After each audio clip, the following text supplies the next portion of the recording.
Deep in the heart of Arabia, hidden beneath endless waves of golden dunes, lies a mystery older than any empire, a city once so powerful that its towers reached toward the heavens, and then, one day, it simply vanished. No survivors, no ruins, nothing, just a whisper carried by the desert wind. They called it Ubar, the Atlantis of the sands.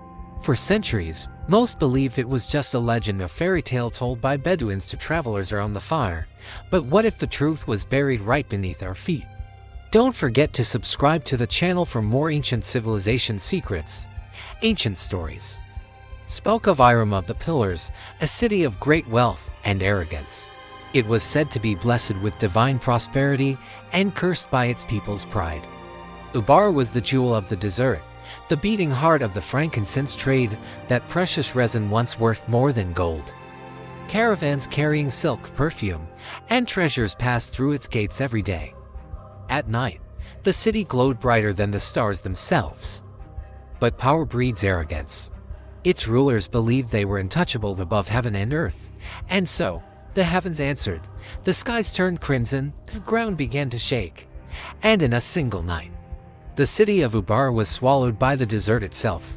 No trace remained, only silence. For thousands of years, no one could find it again, but that didn't stop people from trying. In the 1930s, British explorer Bertram Thomas heard tales from desert nomads about a cursed land, a place where the sand devoured everything that dared walk upon it. He searched for Ubar but never found it, yet his obsession lit a spark that would burn for decades. Years later, filmmaker and amateur archaeologist Nicholas Clapp became consumed by the legend. He believed Ubar wasn't a myth, but a forgotten truth, so he reached out to NASA scientists, using satellite technology to scan the empty quarter, the largest sand desert on Earth. Then, in 1992, the impossible happened. NASA satellites revealed ancient caravan routes, trails invisible to the naked eye, all converging at a single point deep in Oman. When archaeologists began to dig, they uncovered crumbling limestone walls, the remains of towers, and traces of ancient trade. Every clue matched the ancient descriptions. Had they finally uncovered the lost city of Ubar? At first, everyone thought so. The site matched perfectly, a massive fortress surrounded by trade paths, leading across Arabia to Egypt and India. But then, they found something strange. The ruins weren't burned or destroyed, they had collapsed. A vast underground cavern had given way, swallowing the city from beneath, exactly as the legend said. Some scientists blamed natural erosion, but others weren't so sure. The collapse looked too sudden, too violent, as if the earth itself had been torn open. And what they found next made things even stranger. Among the ruins were artifacts far older than the city itself, tools, carvings, and relics that didn't belong to the same time period. Some bore similarities to Mesopotamian and even Egyptian designs. It was as if Ubar had been built upon the ruins of an even older civilization, one erased from history. As excavations went deeper, the team uncovered chambers filled with stone that looked melted, fused together as though exposed to unimaginable heat. But there was no sign of fire. Local Bedouins warned the scientists not to stay after sunset. They claimed the site was haunted by the spirits of the proud, cursed souls punished for their defiance. And some even swore that on windy nights, they could hear whispers echoing from beneath the sand, of voices speaking in a language no human understood. NASA experts dismissed those stories, but the data didn't. Magnetic readings in the area were abnormally high, stronger than any nearby region. Some researchers suggested it could be due to unusual geology. Others whispered about something far stranger, the remnants of ancient energy or technology that once powered a forgotten age.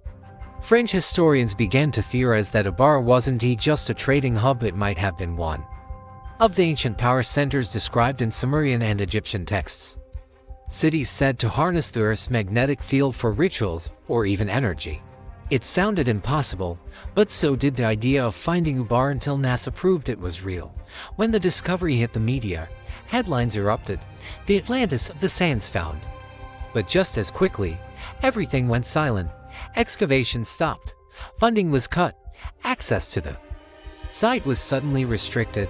Officials blamed environmental concerns. But some insiders claimed there was more to it, that certain findings were never meant to be revealed. Don't forget to subscribe to the channel for more ancient civilization secrets. One archaeologist later admitted anonymously that metallic fragments were found deep beneath the ruins. Metal, unlike any known alloy, samples were reportedly sent for testing and never seen again. After that, the story of Ubar quietly disappeared from the headlines, just as the city had vanished from the earth. Today, only a few stone pillars remain in the desert of Oman, silent witnesses of a civilization that defied the gods. Few locals dare to visit after dark. Tourists come and go, never realizing they stand on one of the greatest mysteries of human history.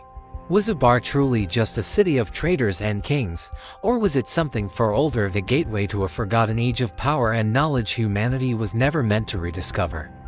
Maybe the sands didn't bury Ubar to destroy it. Maybe they buried it to protect it, because sometimes the earth hides what the world isn't ready to see.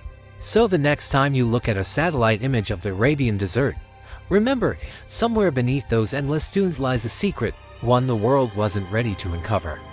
Because the greatest mysteries are the ones that were never meant to be found.